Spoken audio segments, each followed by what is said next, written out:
नामाची बळे न भिवू सर्वथा, नामाची बळे न भिवू सर्वथा, कळे काळाच्या माथा सुठे मारू, वैकुंठीचा देव आणूया कीर्तने, विठ्ठल गावोनी नाचू रंगे, सुखाचा सोहळा करुणी दिवाळी, सुखाचा सोहळा करुणी दिवाळी, प्रेमे वनमाळी चित्ती धरू, वैकुंठीचा देव आणूया कीर्तने, विठ्ठल गावोनी नाचू रंगे, सावता म्हणे ऐसा भक्ती मार्ग धरा, सावता म्हणे ऐसा भक्ती मार्ग धरा, तेने मुक्ती द्वार ओळंगते, वैकुंठीचा देव आणूया कीर्तने, विठ्ठल गावोनी नाचू रंगे, पांडुरंगा कथेचा विस्तारो बाबाजी सद्गुरु दास तुका, अलंकापुरी रम्य सिंहासन स्तम पदम भोज तेजस पुरदे प्रदेशम,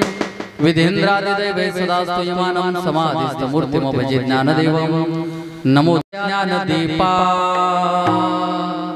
नमो सद्गुरु सच्चिदानंद रूपा, नमो सद्गुरु भक्त कल्याण मूर्ती, नमो सद्गुरु भास्करा पूर्ण कीर्ती, नामाची बळे न भिवू सर्वथा, कळे काळाच्या माथा सुठे मारू, वैकुंठीचा देव आणूया कीर्तनी, विठ्ठल गावोनी नाचू रंगे। विश्वमाऊली भगवान श्री ज्ञानेश्वर महाराज, जगत उद्धारक जगद्गुरु संत श्रेष्ठ संत शिरोमणी, कर्म योगी जीवन जगणारे, भगवंताला आपल्या शेतामध्ये आणणारे, पंढरपूरला जास्त हट्ट आणि आग्रह न करणारे, देवालाच आपल्याकडे घेऊन येणारे कुल उद्धारक संत शिरोमणी सावता महाराज यांचा अभंग आपल्या पुढे निवडला। या अभंगातून सावता महाराज सांगतायत की मनुष्यानं नामाचं बळ जर मनुष्याकडे असलं तर त्या नामाच्या बळावर या मृत्यू लोकात आपल्याला कोणत्याही पद्धतीची भीती आणि भिण्याचं कारण नाही। त्याचं कारण एक आहे की नाम रूपी बळ जर मनुष्याकडे असेल तर त्याला काळ काही करू शकत नाही, तर त्या काळाला सोटे मारण्याची क्षमता नामरूपी साधनेने मनुष्याच्या आयुष्यात प्राप्त होतं। नुसतं एवढंच प्राप्त होत नाही तर वैकुंठात राहणारा भगवान परमात्मा देखील भगवंताच्या नामस्मरणानं नामरूपी बळानं या मृत्यू लोकात आणता येतो, या कीर्तनात आणता येतोय। आणि जर असा परमात्मा कीर्तनात आला, भगवान त्याचं नामस्मरण आणि त्याचं कर्तृत्व आणि त्याचं सामर्थ्य एवढं मोठं आहे की त्या बळानं या जगामध्ये कशालाही भीता येत नाही। नाम साधनेचं बळ सर्वात श्रेष्ठ आहे। तुकाराम महाराजांना सावता महाराजांना विचारलं, सावता महाराज मग तुम्ही कोणता भक्ती मार्ग अवलंबाल की जो भक्ती मार्गाचा अवलंब केल्यानंतर नामाचं बळही प्राप्त होतं, वैकुंठ आदिवास असणारा परमात्मा देखील मृत्यू लोकात येतोय आणि मुक्ती देखील आपल्या द्वारामध्ये ओळंगती, अशा स्वरूपाचा भक्ती मार्ग आम्हाला सांगा। आणि असा सोपा भक्ती मार्ग सावता महाराज प्रस्तुत अभंगाच्या माध्यमातून आपल्याला सांगतायत। विठ्ठल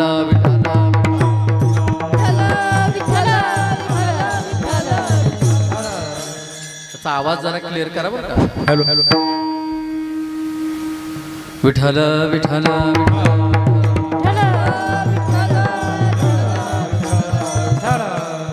असा सावता महाराजांचा अभंग आज आपल्या गावामध्ये गेली 9 वर्ष झालं सुरू असलेला अखंड हरिनाम सप्ताह, भगवान नरसिंहाच्या जयंतीच्या पर्व काळावर चालू असलेला हा उत्सव, या उत्सवाच्या काळामध्ये आज पहिलाच दिवस माझ्याकडे आला।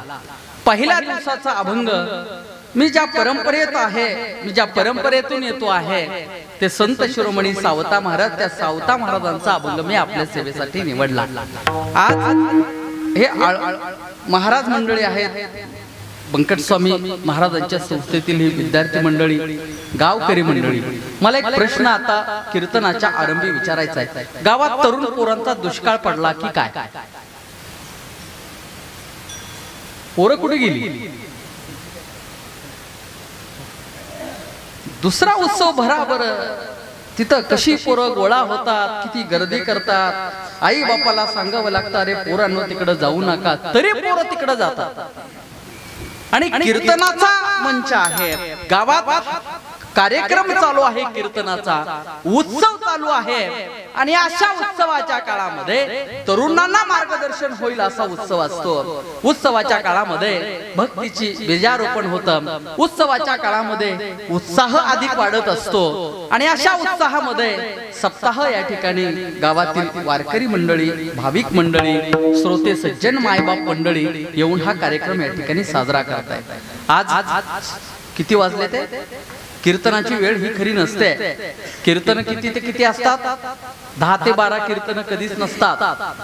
9 ते 11 पूर्वीचा काळ गेला, कीर्तनाचा काळ असावा 7 ते 9, कारण सगळे झोपेचा टाइम आहे। आता 9 ते 11 म्हणजे झोपेचा टाइम आहे आणि अशा झोपेच्या टायमामध्ये कीर्तन ऐकणं ते पचनी पडत नसतं, ते रुचत नसतं, ऐकू वाटत नाही। पंक्ती घालणारे पंक्ती घालत असतात, गावातले येणारे जेवून जात असतात, गावातले येतात, पंक्ती घालणारे घालतात, जेवून जातात आणि सट्ट झोपतात। ज्यांना लाज थोडीफार काहीतरी शिल्लक आहे ते म्हणतात अरे खाल्लंय थोडंफार, कीर्तन ऐकावं म्हणून कीर्तनात येऊन बसतात, नुसतं बसत नाहीत। तर एवढं मोठं श्रीखंड, आज काय फार छान बेत होता, श्रीखंड खायचं आणि सुस्त इथं बसल्या बसल्या झोपा काढायच्या, म्हणून कीर्तन 7 ते 9 असावं, 9 ते 11 नसावं। विठ्ठला विठ्ठला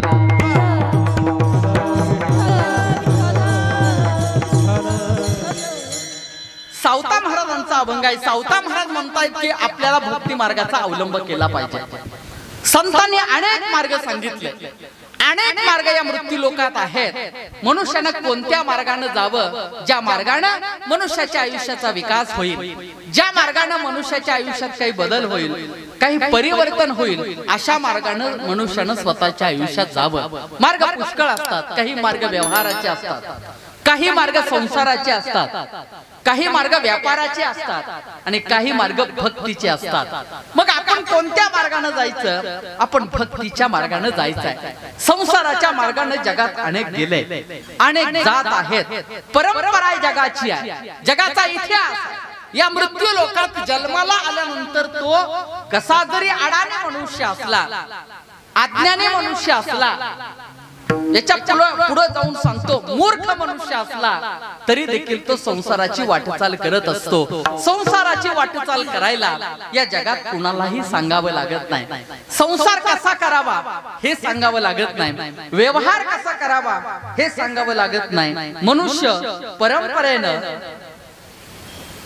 प्रारब्धानं या गोष्टीमध्ये आपोआप रत होतो। पण भक्ती नावाचा विचार असा आहे, भक्ती नावाचा मार्ग असा आहे, परमार्थ नावाचा मार्ग असा आहे की या मार्गामध्ये मनुष्याला सांगावं लागतं, मनुष्याला मार्गदर्शन करावं लागतं, कुणाचं तरी अनुसरण करावं लागतं, कुणाच्या तरी आधिपत्याखाली आपल्या आयुष्याची वाटचाल करावी लागते।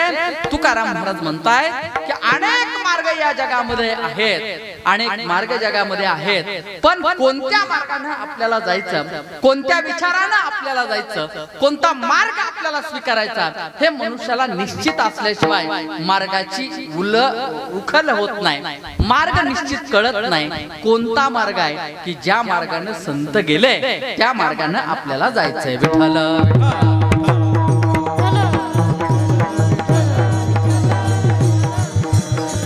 मार्ग दाबून गेले आधी, मार्ग दाबून गेले आधी, मार्ग दाबून गेले आधी, मार्ग दाबून गेले आधी, मार्ग दाबून गेले आधी,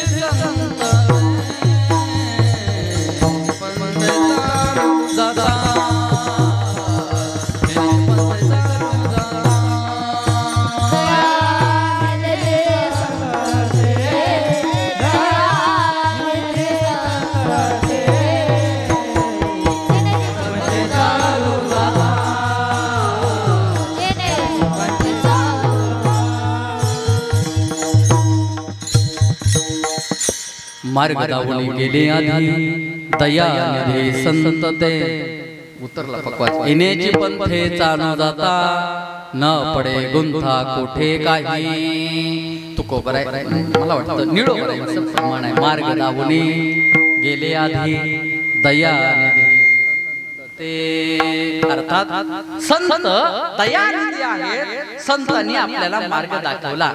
कोणता मार्ग दाखवला? मार्ग दाखवणारे अनेक असतात. सगळे मार्ग चांगले दाखवतात असं नाहीये. मार्गदर्शन करणारे अनेक असतात. सगळेच लोक मार्गदर्शन व्यवस्थित करतात असं नाहीये. काही लोक चुकीचंही मार्गदर्शन करत असतात. काही लोक चांगलं मार्गदर्शन करत असतात. काही लोक खड्ड्यात घालण्याचं मार्गदर्शन करत असतात. काही लोक चुकीच्या वाटेने मनुष्याला लावत असतात. मग मार्ग दावुनी संतांनी कोणता मार्ग आपल्याला दाखवला की त्या मार्गाने आपल्याला जायचंय. मनुष्यानं संतांनी दाखवलेल्या मार्गावर चालावं. अर्थात मोठे व्यक्तिमत्व, मोठा मनुष्य, चांगलं व्यक्तिमत्व, सज्जन व्यक्तिमत्व, संत व्यक्तिमत्व ज्या मार्गाने गेलेले आहेत त्या मार्गाने मनुष्यानं जावं. मग मनुष्य कोणता मार्ग अवलंबतो? संसाराचा मार्ग सगळे अवलंबतात, पण भक्तीचा मार्ग मनुष्यानं अवलंबावा. मग सावता महाराज आम्हाला तुम्ही कोणता मार्ग सांगणार आहात? कोणत्या मार्गाने जायला लावणार आहात? ज्या मार्गाने गेल्यानंतर, ज्या विचाराने गेल्यानंतर, ज्या रस्त्याने गेल्यानंतर निश्चितपर्यंत मुक्कामाला जाणारा रस्ता, निश्चितपर्यंत थांबा जो आपल्याला यथोचित आहे तिथपर्यंत जाणारा रस्ता, त्या रस्त्याने आपल्याला जायचंय. रस्ते अनेक आहेत. अनेक रस्त्यांनी चालण्याचा मनुष्यानं प्रयत्न करू नये. काही रस्ते वळण घेऊन एका गावाला जातात. काही रस्ते सरळ जातात. काही रस्ते खराब असतात. काही रस्त्यामध्ये गतिरोधक जास्त असतात. मग तुकाराम महाराज नेमकं कोणत्या रस्त्याने जावं की ज्या रस्त्याने गेल्यानंतर गतिरोधक कमी असतील, ज्या रस्त्याने गेल्यानंतर वळणे कमी असतील, ज्या रस्त्याने गेल्यानंतर तात्काळ सरळ पोचावं असा कोणता मार्ग आहे? संतांनी मार्ग सरळ केला. संतांनी मार्ग सोपा केला. सोपा मार्ग संतांनी आपल्याला सांगितला. विठ्ठल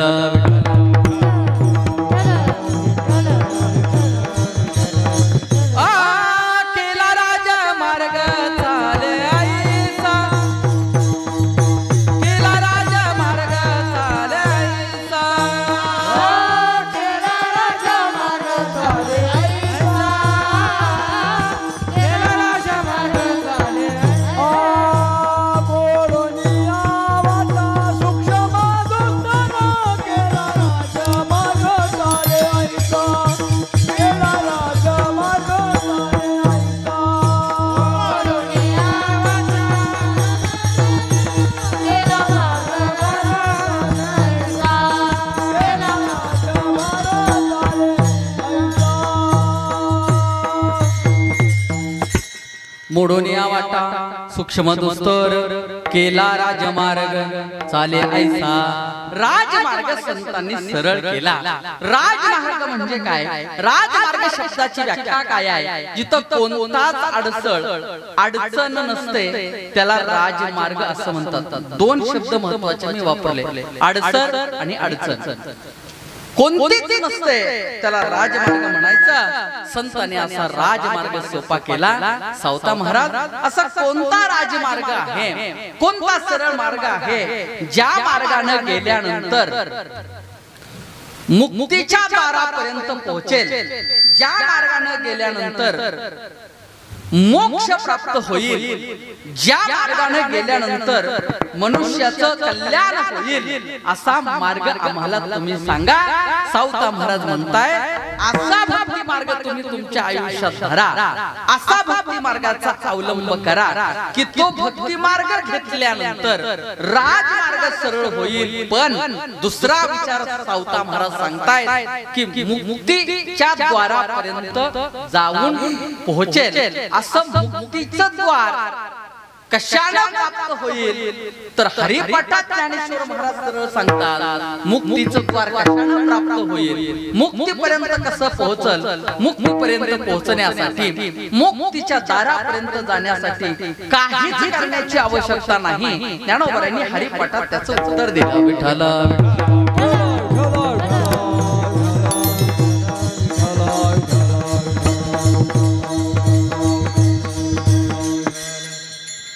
माऊलीने हरिपाठात सांगितलं ना, देवा ते बारी उभा क्षण भरी देवा ते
स्पष्ट आपल्याला दिलेलं उत्तर आहे. माऊली म्हणतात की देवाच्या द्वारामध्ये उभा राहायचं, नुसतं उभा राहायचं नाही. माऊली म्हणतात हरिमुखे म्हणा, हरिमुखे म्हणा. हरिमुखे म्हणा म्हणण्याबरोबर देवाच्या द्वारात उभं राहणं, किती देवाच्या दारात उभं राहायचंय. माऊली बोलतात की क्षणभर जो मनुष्य देवाच्या दारात उभा राहतो त्याच्या आयुष्यामध्ये चारही मुक्त्या प्राप्त होतात. आता क्षणभर काय काय लोक रांग लावून देवाच्या दारात उभं राहतात, रांग लावून देवाच्या दारात उभं राहतोय आपण, ठीक आहे. 4-4, 8-8 तास दर्शनाला आपण उभा राहतो, इथपर्यंतही ठीक आहे. पण ज्ञानोबा म्हणतात की क्षणभर आपल्याला उभा राहायचंय. आपण 8 तास 10 तास देवाच्या दारात उभा राहतो, पण देवाच्या दारात उभा राहिल्यानंतर देवाच्या बारीला दर्शनाला लागल्यानंतर पंढरपूरला जाणारी आपण मंडळी, पंढरपूरला आपण जातो, पांडुरंगाच्या 8 तास 10 तास बारीला लागून पांडुरंगाचं दर्शन घेतो. माझा मुद्दा नीट ऐका, दर्शन बारीला लागून आपण घेत असतो. आता इतक्यामध्ये जवळ जवळ जवळ जवळ आपण पांडुरंगाच्या समीप येतो. समीप आल्यानंतर माणसं दर्शनाला लागल्यापासून 8-9 तास त्या बारीमध्ये ओळखीची माणसं असली की एकमेकाबद्दल चर्चा करत गावाकडलं काढ, इकडलं काढ, तिकडलं काढ, कोण आलंय, कुठल्या मठात राहिलंय, किती पैसे आणले, किती दिवस झालं आलंय, काय राहण्याची व्यवस्था कशी आहे, जेवणाची व्यवस्था चांगली आहे का, काय, अशा सगळ्या चर्चा करत देवाच्या जवळ येतो. मला सांगायचंय एक की चर्चा करत येतो. आता देव जवळ आलाय, चर्चा बंद करावी की नाही, संवाद बंद करावा, तरी देखील आपला संवाद चालू राहतो. तितक्यात कुणीतरी मध्ये यावं, दर्शनाला कुणीतरी मधून शिरावं.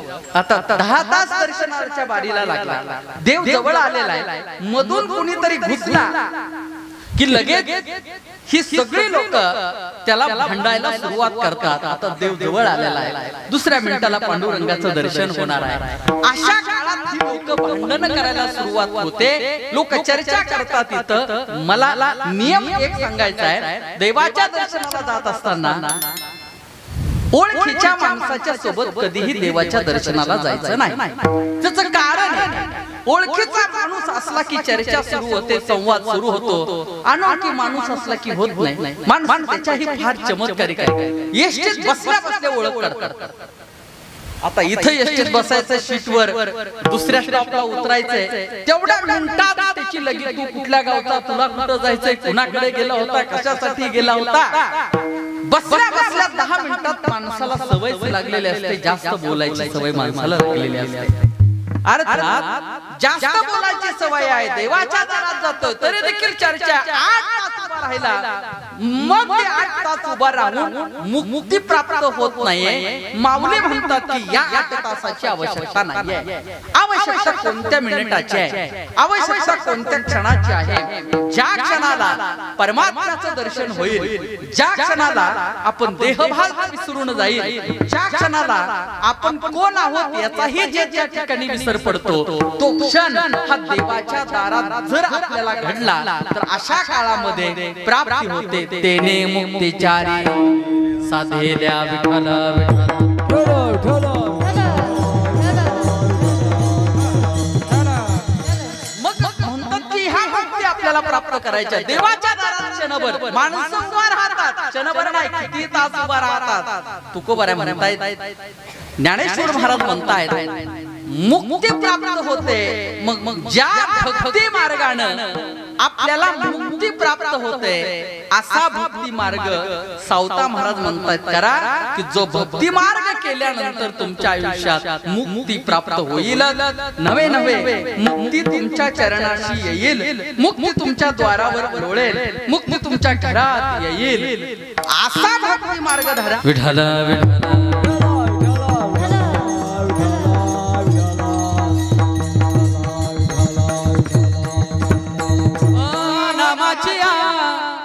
सावता म्हणे ऐसा भक्ती मार्ग धरा. सावता म्हणे ऐसा भक्ती मार्ग धरा.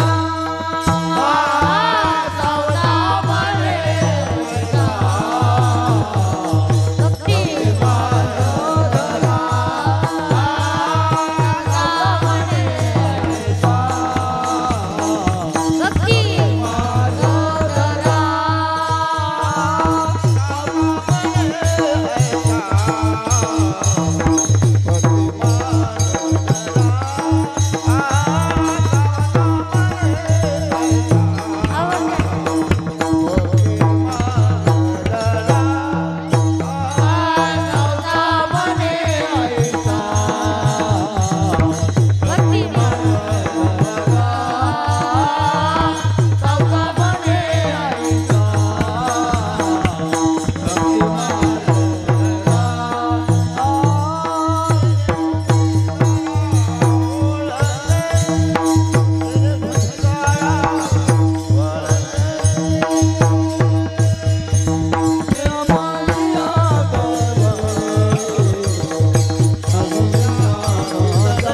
सावता म्हणे ऐसा भक्ती मार्ग धरा, तेने मुक्ती द्वार ओळंगती.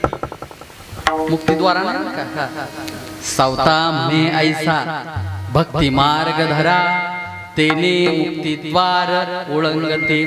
मुक्तीचं द्वार मनुष्याला प्राप्त होत असतं. असा भक्ती मार्ग धरायला आपल्याला सावता महाराज सांगतायत. सावता महाराज कैसा आणि ऐसा. सावता म्हणे ऐसा भक्ती मार्ग धरा, तेने मुक्ती द्वारा ओळंगते. ऐसा शब्दाचा उल्लेख केलेला आहे. नेमका कैसा भक्ती मार्ग मनुष्यानं स्वतःच्या आयुष्यात धरला पाहिजे. कोणता भक्ती मार्ग धरला पाहिजे.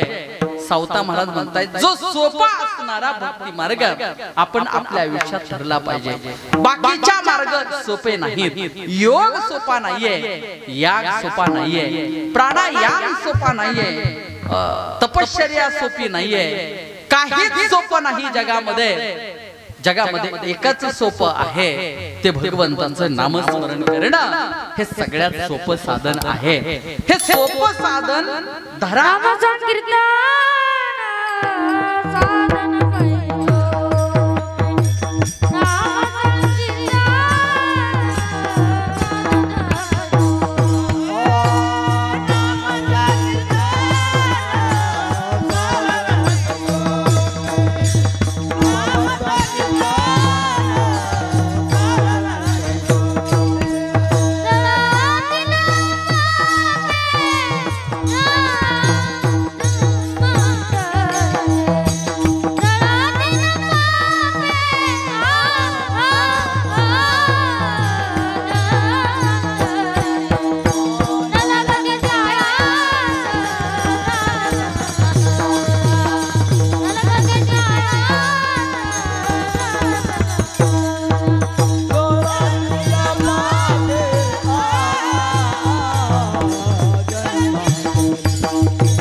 आयुष्याच्या आयुष्य जात नीट टाळ वाजवायला येते महाराज. बरोबर, आयुष्याच्या आयुष्य जात अभंग एक पाठ होत नाही.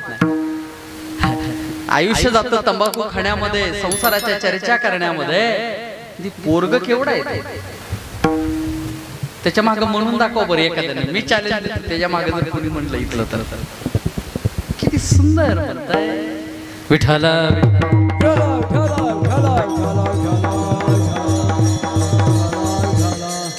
तुमचं नाही बाबा, आमचंही आजपर्यंत आम्हाला ताळमेळ कळत नाही.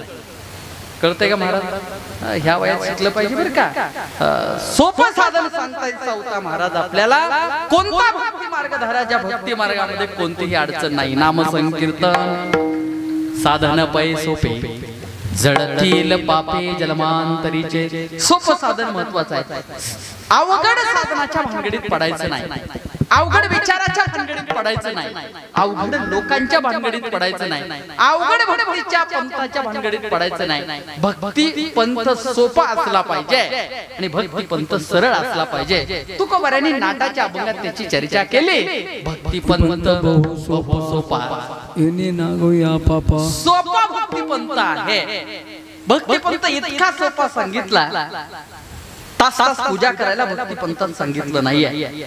भक्ती पंथामध्ये सांगितलं काय, आपला काम करत असताना, आपला व्यवहार करत असताना, आपला व्यवसाय करत असताना भगवंताचं स्मरण करणं ही अत्यंत काळाची गरज आहे. का भगवंताचं स्मरण करायचं? आपण घेतो तो श्वास आणि घेतो तो घास, हा भगवंताच्या उपकाराची जाणीव आपल्याला ठेवायची. जाणीव आपल्याला नाहीये, आपल्या श्वासाची किंमत आपल्याला नाहीये, आपल्या घासाची किंमत आपल्याला नाही. देव आपल्या आयुष्यामध्ये अनेक घास निर्माण करून देतो, अनेक श्वास निर्माण करून देतो.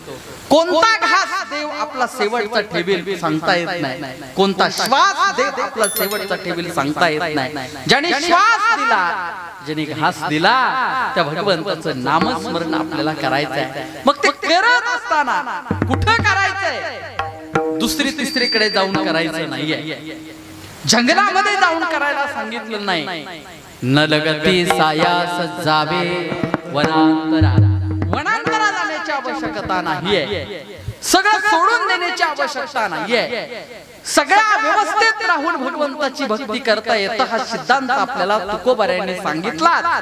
पण सावता महाराजांनी देखील आपल्याला हा सिद्धांत सांगितला की सगळं करून भगवंताची भक्ती करता येते, संसार करून करता येते, प्रपंच करून करता येते, काम करून करता येतं, कष्ट करून करता येतं, कोणतीही क्रिया करता करता भगवंताचं भजन आपल्याला करता येतं. हा सावता महाराजांनी आपल्याला सिद्धांत सांगितला. विठ्ठल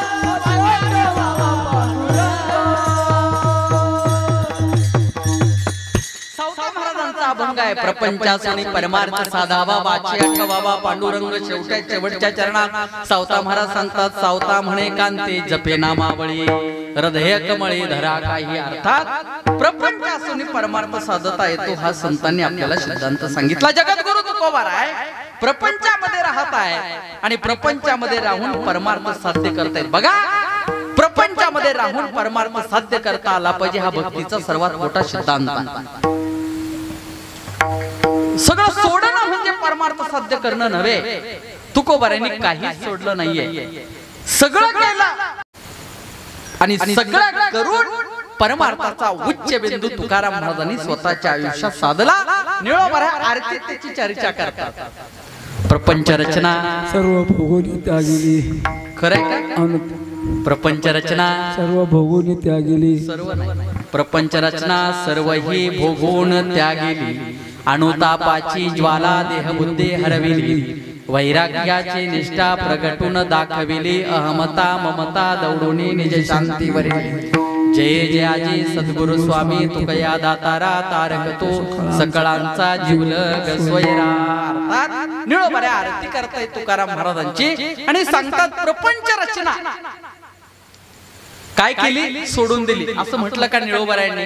प्रपंच रचना सोडून दिली असं नाही म्हटलं. प्रपंच रचना सर्व ही सर्व नाही सर्व प्रपंचाची रचना भोगली. निळोबाऱ्या पुढे चर्चा करतात. नुसती भोगली नाही, भोगोनी त्यागिले. भोगून त्याग होणं हा परमार्थातला सिद्धांत आहे. भोगून त्याग मनुष्याच्या आयुष्यात होत नाही. म्हणून तुकोबाऱ्यांनी देखील सगळं सांगितलं. विठ्ठल विठ्ठल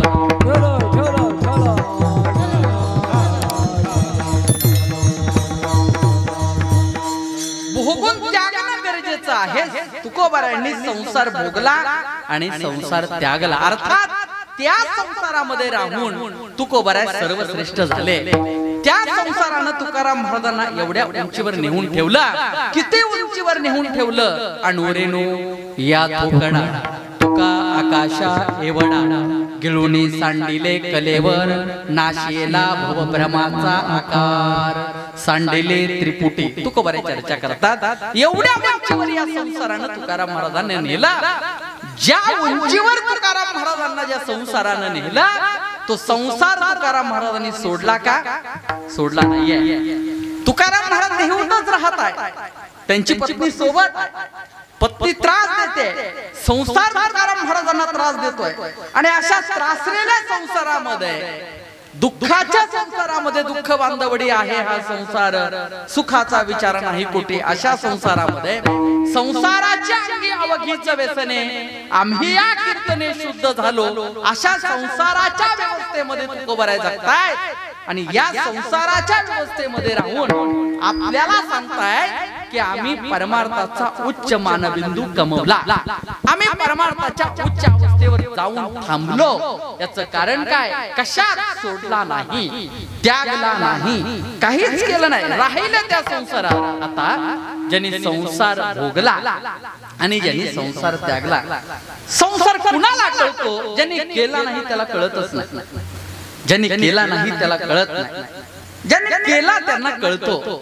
पण आपली भूमिका महाराष्ट्राची अशी झाली, संसाराचं मार्गदर्शन कुणाचं जास्त घेतो? ज्यांनी संसार केला नाही त्याचं मार्गदर्शन आपण जास्त घेतो आणि त्याच्या विचारांनुसार आपण जगतो. ज्यांनी केला नाही त्याला कळत नाही, ज्यांनी केला ते तुकोबाराय आहेत, ज्यांनी केला ते सावता महाराज आहेत, ज्यांनी केला ते तेरचे गोरोबा काका आहेत, ज्यांनी केला ते नाथ महाराज आहेत, ज्यांनी केला ते नामदेव महाराज आहेत. ह्या सगळ्या संतांनी आम्हाला प्रपंचाची व्यवस्था सांगितली आणि याच व्यवस्थेमध्ये राहून संत उच्च पदाला प्राप्त झाले. कोणत्या व्यवस्थेत? म्हणून ऐकायचं कुणाचं? माझा नेहमी संवाद असतो त्याचं ऐकायचं. ज्यांनी प्रपंच रचना भोगली आणि त्यागली त्याचं ऐकायचं. हे जगद्गुरु तुकाराम महाराजांचं काय ऐकायचं? प्रपंच रचना भोगली आणि त्यागली त्याचं ऐकायचं. आपण घरात पारायण कशाची करतो? ज्यांनी संसार पाहिला नाही, जी संसाराच्या भोवल्यावरून पळून गेलेले आहेत, ज्यांना संसार नावाचा स्पर्शच कसला झाला नाहीये, अशा लोकांच्या ग्रंथाचं पारायण करतो, अशा लोकांचे ग्रंथ आणतो आणि म्हणतो आम्हाला यांनी मार्गदर्शन केलं, यांनी आम्हाला घरात मार्गदर्शन केलं, यांनी आम्हाला सांगितलं. जगद्गुरु तुकाराम महाराज यांचं मार्गदर्शन का घ्यायचंय? संसारामध्ये राहून आपल्याला परमार्थ सांगितला आणि बघा संसारामध्ये राहून धन्यता प्राप्त इतकी मोठी झाली की संसारामध्ये राहून जगद्गुरु तुकाराम महाराज समर्थ झाले. धन्य तुकोबा समर्थ, जेने केला हा पुरुषार्थ. कोण समर्थ आहे? याची व्याख्या जरी कीर्तनात कळाली तर पुष्कळ झाला. जो संसार सोडतो आणि पळून जातो त्याला समर्थ म्हणायचं नाही. माझी व्याख्या फार अवघड आहे, कळणार नाही लवकर. संसाराला सोडून पळून जातो त्याला समर्थ म्हणायचं नाही. समर्थ कुणाला म्हणायचं? संसारामध्ये राहून परमार्थाचा उच्च मानबिंदू प्राप्त करतो, संसारामध्ये राहून मोक्ष प्राप्त करतो, संसारामध्ये राहून वैकुंठ अधिवास प्राप्त करतो आणि संसारामध्ये राहून प्रयाण काळी देवे विमान पाठविले, कळीच्या काळा माझे अद्भुत वर्तविले, मानव देह घेऊन निजदामा गेले, निळा म्हणे सकळा संता तोषविले. विठ्ठल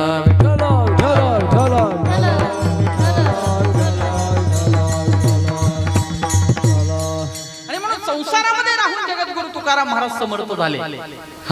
आणि पळून जाणाऱ्याला जर लोक समर्थ म्हणत असतील तर काय म्हणावं? विठ्ठल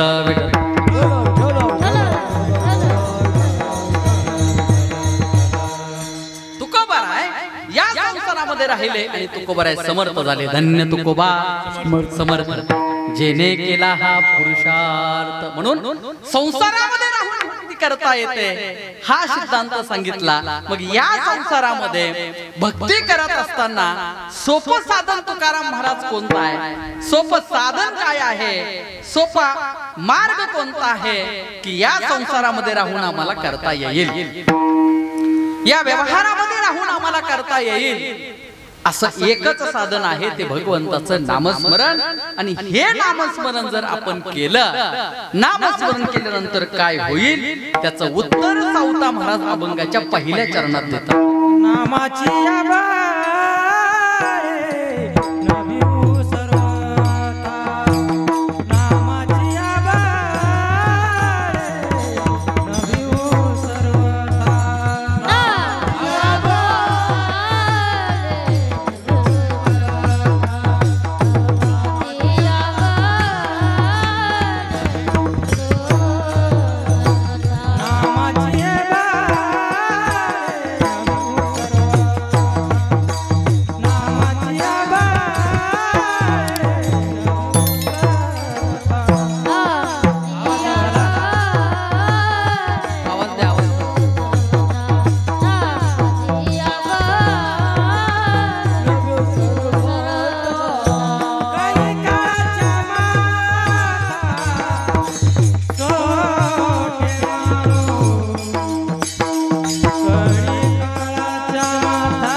नामाच्या बळे न भिवू सर्वथा कळी काळाच्या माथा सोटे मारू.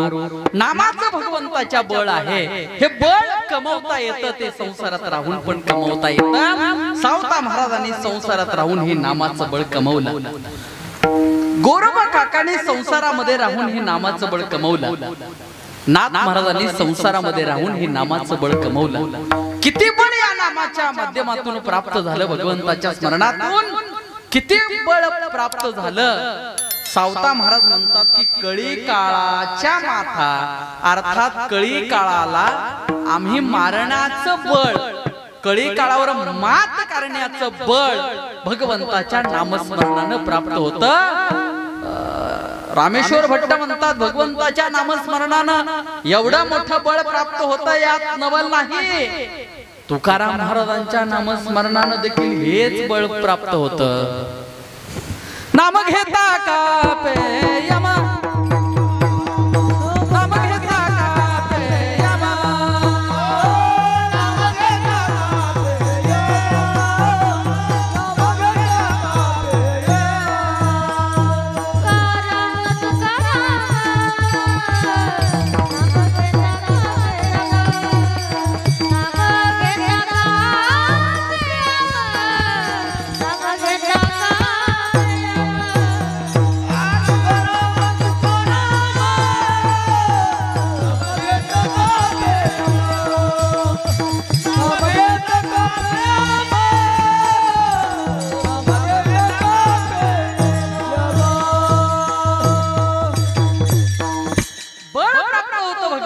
नामस्मरणानं जे बळ भगवंताच्या नामस्मरणानं होतं तेच बळ संतांच्या नामस्मरणानं प्राप्त होतं.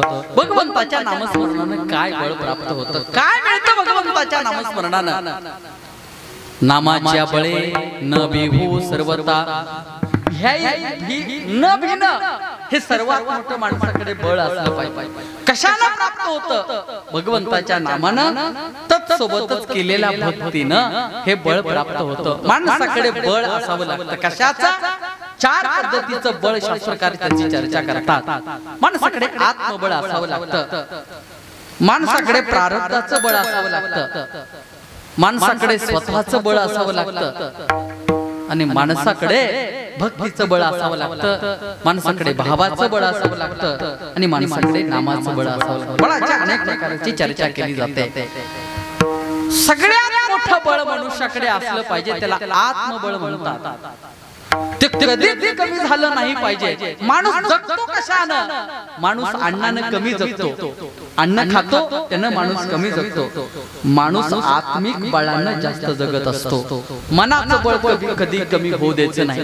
म्हणून एक गीत पुढे आलं, इतनी शक्ती हमें देन दाता, मन का विश्वास कमजोर होना.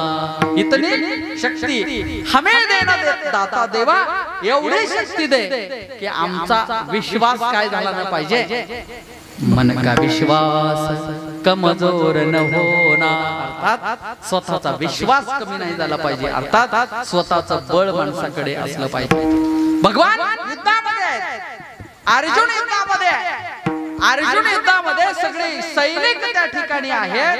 भगवंतांनी सांगितलं, अर्जुना तू सगळ्यांना हरवू शकतो, पण एक काम कर, तुझं आत्मबळ कधीही कमी झालं न पाहिजे. तुझं जर इंद्रिय गलित गात्र झाले, तू जर विकलांग झाला तर तुला सगळे हरवू शकतात.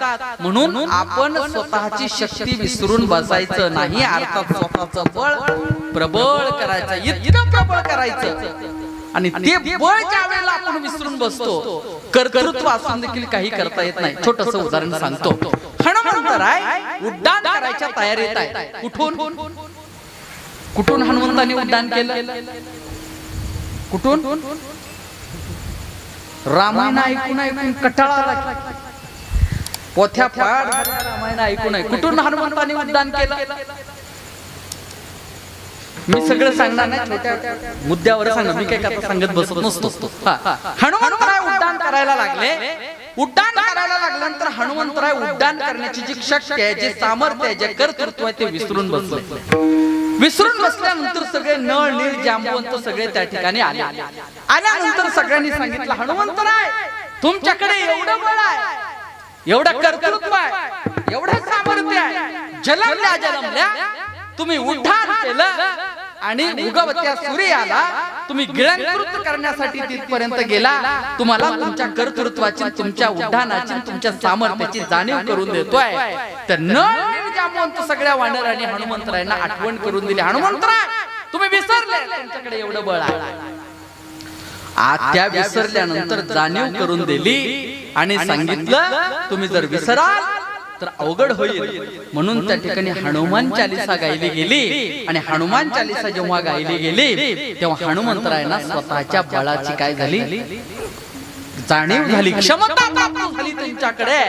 आणि हनुमंतरायांनी उड्डाण केलं, करुणी उड्डाण केले लंकेचे दहन. बस मला एवढाच मुद्दा सांगायचा. अर्थात स्वतःकडे एवढं बळ असलं पाहिजे, याला आत्मबळ म्हणायचं. माणसाकडे सगळे बळ कमी झाली तरी चालतं, तर आत्मबळ कमी नाही झालं पाहिजे. आणि सगळ्यात मोठं बळ आहे ते भगवंताच्या नामस्मरणाचं बळ आहे. आणि याच नामस्मरणाच्या बळावर सावता महाराज म्हणतात की न भिवू सर्वता कळी काळाच्या माथा सोटे मारू.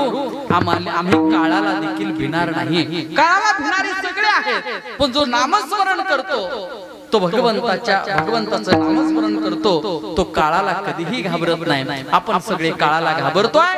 आपल्याकडे काळाला हरवण्याची, काळाला शह देण्याची आपल्याकडे कोणतीही ताकद नाहीये. नामाच्या बळावर काळाला हरवता येतं, काळाला हस्तगत करता येतं. म्हणून सावता महाराज सांगतात नामाच्या बळे न भिवू सर्वता कळी काळाच्या माथा सोटे मारू. तुक या घरी राबत, तुक या घरी राबत,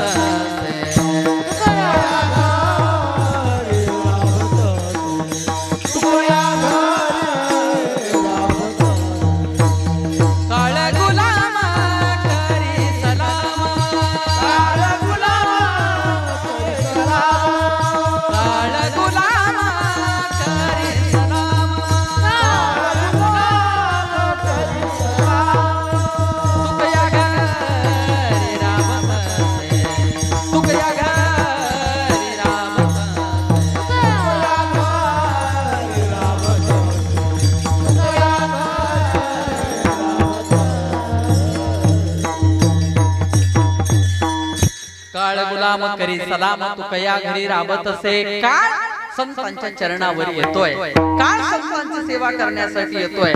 मग काळाचं बळ कितीही असू द्या, काहीही करू शकत नाही नामाच्या बळापुढं. नामाचं बळ एवढं मोठं आहे. परिवर्तन मनुष्याच्या आयुष्यात भगवंताच्या नामानं होतं. वाल्मिकजी किती मोठे होते? वाल्मिकजी कोण होते? वाल्मिकजी डाकू होते, डाकू. सध्या वाल्मिकच डाकू आहेत. विठ्ठल विठ्ठल.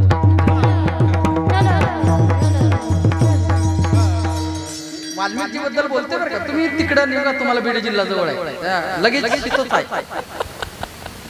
मी वाल्मिक महर्षी बद्दल चर्चा करतोय. वाल्मिक महर्षी एवढे डाकू होते, एक माणूस नाही मारला बरं का. किती मारले? साधी माणसं मारली नाही, चिल्लर. कसली मारली त्यांनी? ब्रह्मपदाला प्राप्त झालेले. एक माणूस मारला की एक खडा टाकायचा, अशी 7 जण भरली. एवढं पाप कुणी केलं होतं? वाल्याकडे केलं. सहज म्हणतो वाल्याकडे. एवढं पाप त्यांनी केलं, एवढं पाप केलं, एवढं पाप केलं. त्या पापातून मुक्ती मिळवण्यासाठी काय करावं? पापातून मुक्ती जेलला जाऊन मिळत नाही बरं का. पापातून मुक्ती जेलला जाऊन मिळत नाही. विठ्ठल विठ्ठल.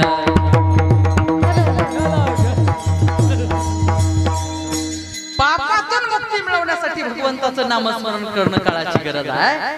भगवंताचं नामस्मरण केलं वाल्मिक महर्षींनी. बघा, नामस्मरण केलं, एवढं परिवर्तन झालं त्याच्यामध्ये. परिवर्तन होतं, पण संगत कोणाची मिळाली पाहिजे? नारद महर्षींची संगत मिळाली पाहिजे. नारद महर्षींनी सांगितलं तू भगवंताचं नामस्मरण कर. एवढं नामस्मरण केलं, एवढं नामस्मरण केलं, वाल्मिकजीच्या जीवनात परिवर्तन झालं. आता हे वाल्मिकजी ज्याच्या जीवनात जातात त्याचंही पद जातं. एवढं परिवर्तन वाल्मिकीचं होतं. विठ्ठल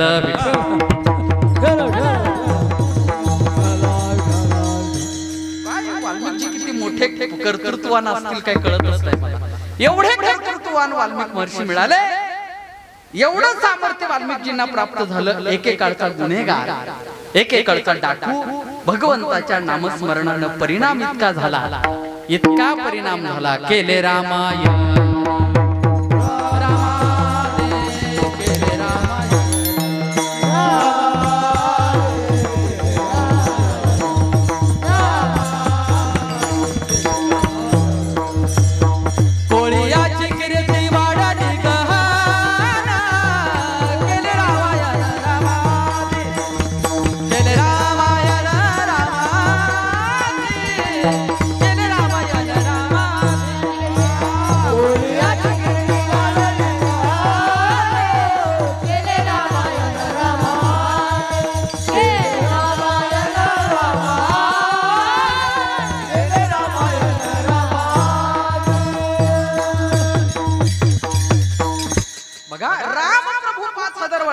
जन्माला येणार आहेत हे सांगितलं कोणी? वाल्मिक महर्षींनी सांगितलं. महर्षींनी सांगितलं बरं का. आता मला सांगायचंय, एवढं परिवर्तन जे झालं ते भगवंताचं नामस्मरण त्यांनी केलं. परिवर्तन कशात झालं? संतांमध्ये परिवर्तन झालं, ग्रंथकर्त्यामध्ये परिवर्तन झालं. ग्रंथकर्त्यामध्ये परिवर्तन झालं नाहीये तर रामप्रभूंनी कसं वागावं याचा नियम वाल्मिकजी सांगताय. आणि वाल्मिकजींना जसं सांगितलं तसं वर्तोनी दावीन नामा म्हणे, तशाच पद्धतीने वर्तून दावीन नामा म्हणे. अर्थात वाल्मिकजींनी सांगितलं. मला एक मुद्दा सांगायचा, भगवंताच्या नामस्मरणामध्ये किती बळ असतं, किती सामर्थ्य असतं, या मुद्द्यावर मी चर्चा करतोय. एवढं कर्तृत्व, एवढं सामर्थ्य प्राप्त झालं. नामाच्या बळे न भिवू सर्वता, कळी काळाच्या माथा सोठे मारू. सावता महाराजांना विचारलं, एवढं नामाचं बळ आहे, काळाच्या माथ्यावर सोटे मारता येतात, याच नामाच्या बळावर तुमच्या आयुष्यामध्ये तुम्ही भगवंताचं नामस्मरण केलं, भगवंताचं नामस्मरण तुम्ही केलं, तुम्ही तुमच्या आयुष्यात काय साध्य केलं, काय मिळवलं तुमच्या आयुष्यामध्ये भगवंताचं नामस्मरण करून, काय मिळवलं, काय साध्य झालं, त्याचं उत्तर सावता महाराज अभंगाच्या दुसऱ्या चरणात.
वैकुंठीचा देव टाळ्या वाजवा महाराज छान म्हणता बरं का तुम्ही पोरांना काय छान वैकुंठीचा देव आणूया कीर्तनी विठ्ठल गाऊने नाचुरंगी सावता महाराज म्हणतायत नामाचं बळ एवढं प्राप्त झालं की नामाच्या बळावर आम्ही कळी काळाला मारायला देखील घाबरणार नाही कळी काळाच्या माथा सोटे मारू अजून काय मिळाला पुरुषार्थ काय आयुष्यात साधला तुम्ही भगवंताच्या नामानं काय झालं सावता महाराज म्हणतात वैकुंठीचा देव आणूया कीर्तनी विठ्ठल गाऊनी नाचुरंगी अर्थात वैकुंठात राहणारा परमात्मा कीर्तनामध्ये येतो याचं कारण काय आहे भगवंताचं नामस्मरण याचं कारण आहे वैकुंठात राहणारा देव या ठिकाणी येतो कशासाठी येतो वैकुंठात राहणारा देव त्याला तिथे काही करमत नाही का काय कमी नाही का त्याला इथे यावं असं वाटतं काय तिथं आहे त्याच्याकडे लक्ष्मी आईची जयाची दासी लक्ष्मी ज्याची दासी आहे शिराच्या सागरावर शय्येवर विराजमान झालेला भगवान वैकुंठ सोडून संत सदनी राहिला ज्या सुखा कारणे देव वेढावला वैकुंठ सोडोनी संत सदनी राहिला अर्थात आपलं अस्तित्व देवाला सोडावं लागतं एवढं भगवंताला त्याचं नाम प्रिय आहे एवढं सदन वैष्णवांचे आवडतात एवढं वैष्णवांचं सानिध्य भगवंताला आवडतं की स्वतःचं ठिकाण सोडून स्वतःचं अस्तित्व सोडून तो मृत्यू लोकामध्ये येतोय आणि संतांच्या सानिध्यामध्ये येतोय तो कीर्तनामध्ये येतोय आणि नुसता कीर्तनामध्ये येत नाही तर कीर्तनामध्ये तो देव नाचतो आहे नामदेव कीर्तन करी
कीर्तन करे पुढे देव नाचे पांडुरंग जनी म्हणे ज्ञानदेवा बोला अभंग अर्थात नामदेव महाराज कीर्तन करतायत आणि तिथं देव नाचायला येतोय वैकुंठीचा देव आणूया कीर्तनी वैकुंठात राहणारा देव नामदेव महाराजांच्या कीर्तनामध्ये आला तो नाचू लागला नुसता नाचत नाही तो वेडा होऊन नाचतोय कीर्तन म्हणजे काय आहे देवाला नाचायला लावणं हे कीर्तनाचं एक भाग्य आहे कीर्तन भक्ती प्रकाराचं साध्य काय आहे तर देवाला वैकुंठातून यावं लागलं.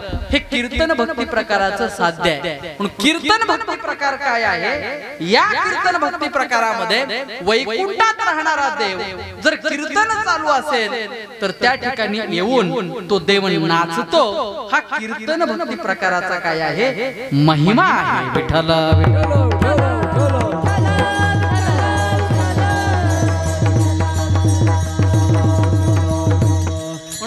देव या कीर्तने भक्ती प्रकारामध्ये नाचतो नामदेवांच्या सानिध्यामध्ये. आणू या कीर्तनी सावता महाराज म्हणतात हा वैकुंठीचा देव या कीर्तनामध्ये आला. नुसता आला नाही तर तो कीर्तनामध्ये नाचू लागला. म्हणूनच नामदेव महाराजांनी सांगितलं विठ्ठल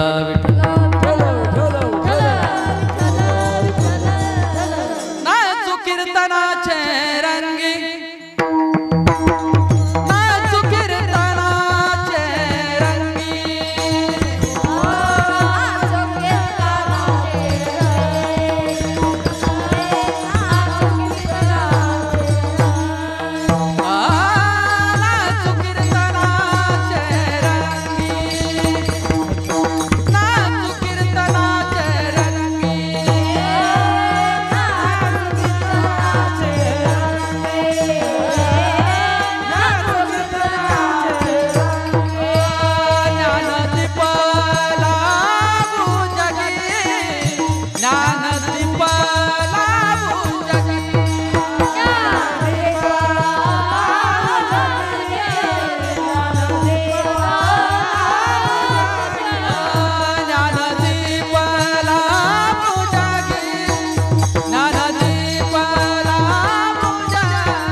नाचो कीर्तनाचे रंगी ज्ञानदीप लावू जगी. कीर्तनाच्या रंगामध्ये नाचतो देव. ज्ञानदीप लावू जगी हा कीर्तनाचा महिमा आणि कीर्तनाचा परिणाम आहे. तो देव वैकुंठ सोडोनी संत सदनी राहिला तो देव. आणूया कीर्तनी सावता महाराजांचा अभंग आहे. आणूया कीर्तनी या कीर्तनामध्ये तो देव आला. कोणत्या कीर्तनामध्ये आला? वैकुंठीचा देव. आणूया कीर्तनी कुणाच्या कीर्तनामध्ये देव येतो? देव नामदेव महाराजांच्या कीर्तनामध्ये येतो. देव गोरोबा काकाच्या कीर्तनामध्ये येतो. देव तुकोबारायांच्या कीर्तनामध्ये येतोय. देव नाथ महाराजांच्या कीर्तनामध्ये येतोय. काय येतो त्यांच्या कीर्तनामध्ये देव? तर देवाला ते कीर्तन प्रिय असतं. देवाला ते कीर्तन आवडतं. म्हणून भक्ती प्रकार सांगत असताना गीता चर्चा करते सततम कीर्तयन्तो माम सततम कीर्तयन्तो माम सततम कीर्तयन्तो माम. अर्थात सतत भगवंताचं कीर्तन ज्या ठिकाणी असतं त्या ठिकाणी परमात्म्याचं वास्तव्य असतं. म्हणूनच हे कीर्तन काय करतं? तरी कीर्तनाचे नटनाचे नाशिले व्यवसाय प्रायश्चित्ताचे. माऊलींनी सुंदर सांगितलं नामची नाही पापाचे आयुष्य केले. पापाचं नावच शिल्लक राहत नाही याचं नाव आहे कीर्तन. विठ्ठल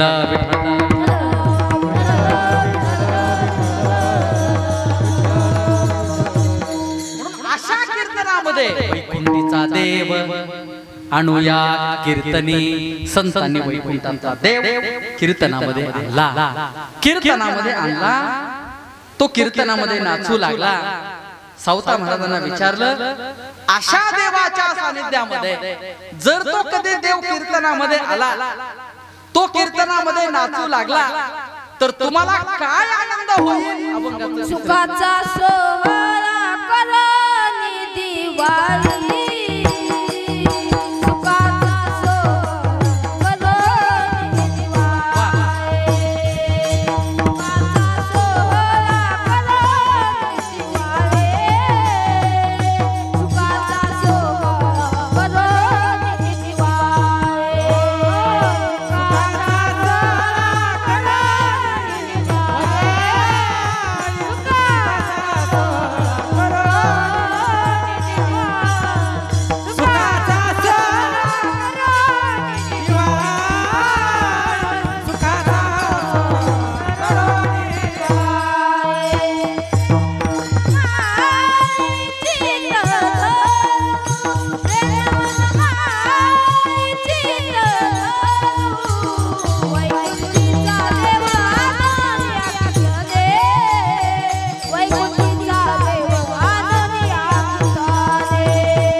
सुखाचा सोहळा करुणे दिवाळी प्रेमे वनमाळे चित्ती धरू.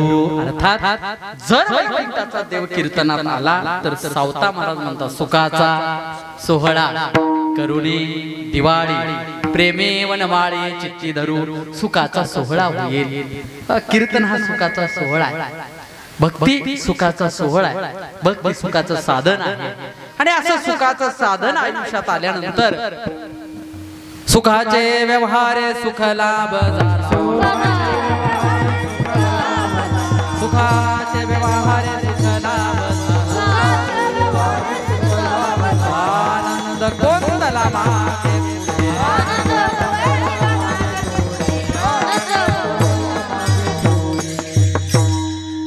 सुखाचे व्यवहारे सुख लाभ झाला.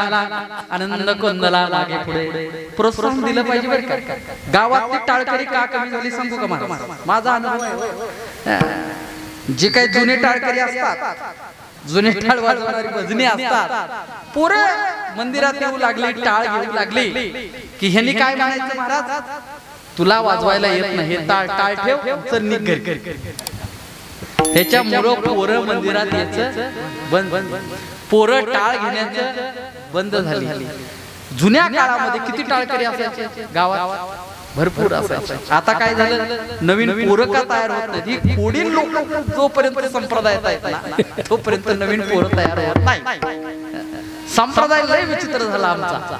इतका विक्रीचे राजकारणाच्या पलीकडे वारकरी संप्रदायात होऊन बसलो. राजकारण कमी, तिथं तरी लोक स्वार्थापोटी एकत्र येतात. इथं पुण्यापोटी एकत्र येत नाहीत. इथं कशाच्या पोटी एकत्र येत नाहीत. सप्त्यामध्ये एका गावात किती, तुमच्या गावात सांगत नाही, आमच्या गावात 4 सप्ते झाले. सप्ते होऊ दे 4, पण 4 सप्ते 4 पार्टी. 4 सप्ते 4 पार्टीचे. नुसते 4 पार्टीचे नाही, वर्गणी त्याच पार्टीने द्यायची त्या सप्त्यात. हा, पंक्तीही त्याच पार्टीने घालायची. आता इतके टाळकरी ताणले गेले, इतके टाळकरी कुठे पार्टी असावी? माळकऱ्याला आणि टाळकऱ्याला पार्टी नसावी लागते. पण आज दुर्दैव महाराष्ट्राचं असं झालं, माळकऱ्याला आणि टाळकऱ्याला देखील पार्टी पोवलं गेलं. विठ्ठला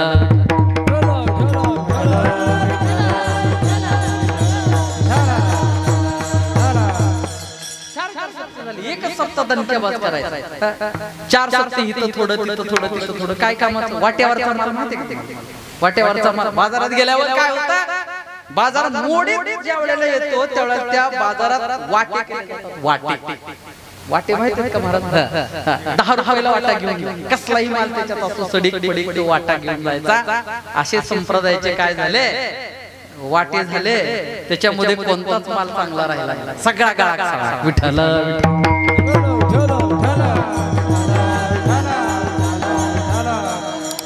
म्हणून कीर्तन म्हणजे काय आहे? प्रबोधनाचं साधन आहे, एकत्र येण्याचं साधन आहे. एवढा मोठा कार्यक्रम या ठिकाणी. कीर्तनाची पत्रिका वाचली ना महाराज? पत्रिका महाराज खूप चांगली कीर्तन तुम्ही घेतली. अत्यंत नावाजलेले कीर्तनकार, आदरणीय गुरुवर्य संदीपान दादांसारखे कीर्तनकार, आदरणीय घुले महाराजांसारखे कीर्तनकार, आदरणीय निकनोळकर बाबांसारखे कीर्तनकार, आदरणीय सामनगावकर महाराजांसारखे कीर्तनकार, असे चांगले दर्जेदार कीर्तन घेतली. लोक किती गावाला सवय लावा, जरा झोपायचं कमी झोपा, कीर्तनाला जास्त संख्येने या. माझं तरुण तरुण आवाहन आहे, कीर्तनाचं एकमेव साधन राहिलंय ते प्रबोधनाचं साधन आहे, परिवर्तनाचं साधन आहे. कीर्तन या साधनेतूनच प्रबोधन समाजाचं होऊ शकतं. दुसरं कोणतंही साधन शिल्लक राहिलेलं नाही. असं एवढं पवित्र साधन आहे. सावता महाराज म्हणतात की अशा पवित्र साधनामध्ये वैकुंठीचा देव आणू या कीर्तनी, विठ्ठल गावणे नाचू रंगे. जर कधी देव आमच्या आयुष्यात मिळाला, देव आला तर सुखाचा सोहळा करुणे दिवाळी प्रेमे वनमाळी चित्ती धरू. आमच्या आयुष्यात तो सुखाचा सोहळा होईल. सावता महाराज म्हणतात हा सुखाचा सोहळा कशाने होईल? तर भगवंताच्या नामानं सुखाचा सोहळा होईल, भगवंताच्या येण्यानं सुखाचा सोहळा होईल, भगवान आल्यानं भगवान कीर्तनात येण्यानं आयुष्यामध्ये सुखमय आयुष्य होऊन जाईल. म्हणून आपलं आयुष्य सुखमय करायचं असेल तर भगवंताचं नामस्मरण करा, भगवंताचं ध्यान करा, कीर्तन परंपरेला जपा, कीर्तन परंपरेमध्ये रत राहा, कीर्तनाला येत जा, तरच मनुष्याच्या आयुष्यात सुखाचे व्यवहार सुखलाभ झाला. तिसरं चरण काय सांगितलं? आनंद कोंदला मागे पुढे. नाही नाही नाही, विठ्ठल विठ्ठल.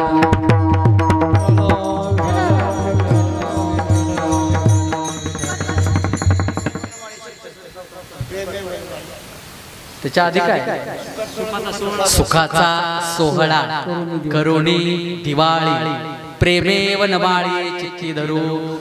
दिवाळी आपल्या आयुष्यात येऊ शकते, सुखाचा सोहळा होऊ शकतो, तो भगवंताच्या नामस्मरणाने होऊ शकतो, असा विचार संत सावता महाराजांनी प्रस्तुत अभंगामध्ये मांडलेला आहे. विठोबा रखुमाई,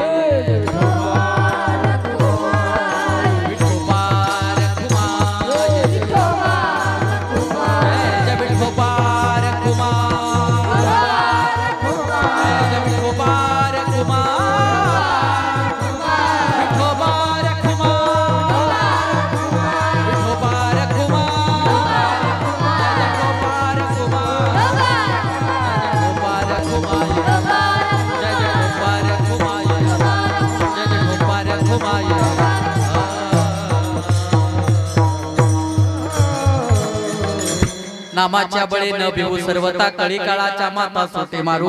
वैकुंठीचा देव आणूया कीर्तने, विठ्ठल गावणी नाचो रंगे. सुखाचा सोहळा करुणी दिवाळी, प्रेमे वनमाळी चित्ती धरू.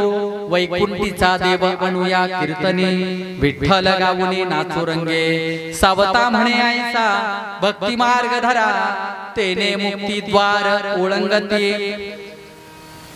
वैकुंठीचा देव आणूया कीर्तनी, विठ्ठल गावोनी नाचुरंगी. अशा स्वरूपाचा संत सावता महाराजांचा अभंग आज प्रारंभिक कीर्तन सेवेच्या पहिल्या दिवसासाठी मी घेतला. आज प्रारंभाचा दिवस आहे. भगवंताच्या नामस्मरण करावं, भगवंताच्या नामस्मरणाचा महिमा काय आहे तो सांगावा. आणि तो आज पहिल्या दिवशी, आज माझ्याकडेच पहिला दिवस आला, कारण संत शिरोमणी सावता महाराज सर्वात ज्येष्ठ संत आहेत, सर्वात श्रेष्ठ संत आहेत, सर्वात वयोवृद्ध संत आहेत. आणि सर्वांमध्ये अभंगामध्ये पहिली निर्मिती कुणी केली असेल तर ती संत सावता महाराजांनी केली. संत ज्ञानेश्वर महाराज देखील संत सावता महाराजांच्या नंतर आहे. संत ज्ञानेश्वर महाराज आधी सावता महाराजांनी संजीवन समाधी घेतली आणि एका वर्षानंतर संत ज्ञानेश्वर महाराजांनी समाधी घेतली. आणि म्हणून सर्वात ज्येष्ठ संत म्हणून एकीकडे गोरोबा काकांना म्हटलं जातं आणि एकीकडे सावता महाराजांना म्हटलं जातं. काका ही उपाधी ज्येष्ठत्वाच्या माध्यमातून आली आणि श्रेष्ठत्वाच्या माध्यमातून संत शिरोमणी ही उपाधी संत सावता महाराजांना प्राप्त झाली. अशा संत सावता महाराजांचा हा अभंग आज ज्या परंपरेत आम्ही आहोत त्याच परंपरेतला अभंग महाराजांचा मी घेतला. खरं पाहिलं उद्या सगळे जास्तीत जास्त संख्येने कीर्तनाला या.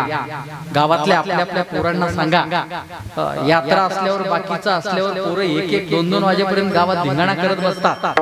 तिथं काय संस्कार मिळणार नाही, तिथं काय शांती मिळणार नाही, तिथं काय पुण्य प्राप्त होणार नाही. अशा ठिकाणी आमची पिढी भरकटलेली आहे, आमची पिढी इकडे जाते. आमच्या त्या तरुण पिढीला त्या कीर्तनाच्या विचाराकडे, या संप्रदायाच्या विचाराकडे ओढलं जावं. जो संप्रदाय आम्हाला नीती शिकवतो, जो संप्रदाय आम्हाला मूल्य शिकवतो, जो संप्रदाय आम्हाला समानता शिकवतो, जो संप्रदाय आम्हाला अस्पृश्य निवारिता शिकवतो, जो संप्रदाय आम्हाला परोपकारिता शिकवतो, अशा सर्व परोपकारिता शिकवणारा हा वैष्णव वारकरी संप्रदाय आहे. आणि ह्या संप्रदायामध्ये ही कीर्तन सेवा अत्यंत महत्वाची आहे. आणि म्हणून उद्या कीर्तन किती वाजता?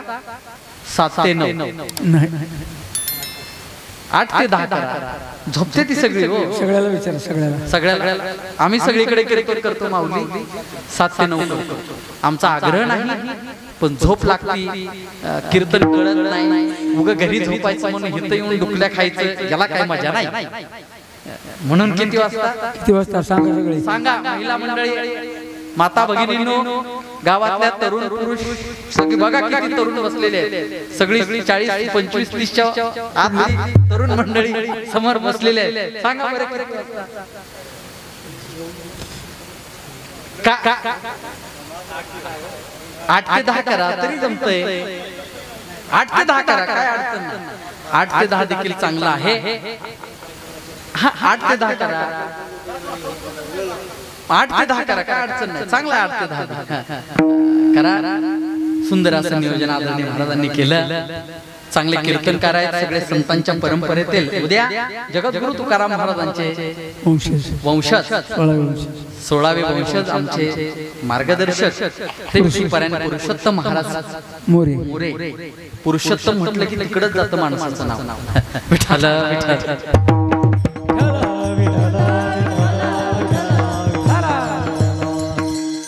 संस्थांचे अध्यक्ष आहेत, ते उद्या आपल्या भेटीसाठी येत आहेत. परंपरेचे सगळे चांगले कीर्तनकार आदरणीय महाराजांनी या ठिकाणी केली. वारकरी सेवेमधली कीर्तन आहे. आम्हालाही इकडे तिकडे कीर्तन बोलता येतात. तुमच्या समोर काय बावळट बोलावं म्हणून आम्ही कीर्तनात कधी बावळट बोलत नाही. त्याच्यामुळे ज्या परंपरेत सावता महाराजांचा अभंग घेतला आणि आज माता माऊल्या मोठ्या संख्येने, आपण मोठ्या संख्येने उपस्थित, परिसरातील सुंदर हे टाळकरी पोरं सुंदर अशा महाराजांनी चाल मांडली. किती सुंदर बारकाईने चाल मांडली बघा बघा. आपल्या पोरांना नीट ताट धुवायचं येत नाही, नीट चड्डी घालता येत नाही, आणि हे महाराज अगदी सुंदर चाल घालतायत. उद्या वारकरी संप्रदायाची पिढी आहे, भविष्य घडवणारी आहे. संप्रदाय टिकला पाहिजे, संत टिकले पाहिजे, ग्रंथ टिकला पाहिजे, संस्कृती टिकली पाहिजे, धर्म टिकला पाहिजे आणि देश टिकला पाहिजे. याच्यासाठी तरुण पिढीवर मोठी जबाबदारी आहे. जेणेकरून आपल्या धर्माचं रक्षण आपण करावं, आपल्या संस्कृतीचं रक्षण करावं, आपल्या संतांचं रक्षण करावं, आपल्या ग्रंथाचं रक्षण करावं. जे आक्रमण देशावर होत आहेत, सहिष्णुवाद ज्या संप्रदायाने शिकवला, विष्णुमय जग, वैष्णवांचा धर्म, भेदाभेद भ्रम अमंगळ, ऐका जी तुम्ही भक्त भागवत कराल ते करा. अशा स्वरूपाचा विचार ज्या संप्रदायाने दिला, तो ज्ञानोबा तुकोबाचा संप्रदाय, तो संत सावता महाराजांचा संप्रदाय, तो काकांचा संप्रदाय. अशा संप्रदायामध्ये आपण आहोत, पवित्र परिसरामध्ये आपण आहोत, शुद्ध झालेलो आपण आहोत. त्याच्यामुळं पुनीत केले विष्णुदासी, संगे आपुलिया दोषी, अशा स्वरूपाचा विचार आज या ठिकाणी सांगितला. सुंदर असे गायन महाराज पोरं लहान आहेत, उद्या भविष्यात मोठे कीर्तनकार होतील, भविष्यात चांगले गायक होतील, भविष्यात चांगले वादक होतील. त्यांनाही शुभेच्छा आणि आपल्या कार्यक्रमालाही शुभेच्छा देतो आणि या ठिकाणी थांबतो. ज्ञानेश्वर माऊली.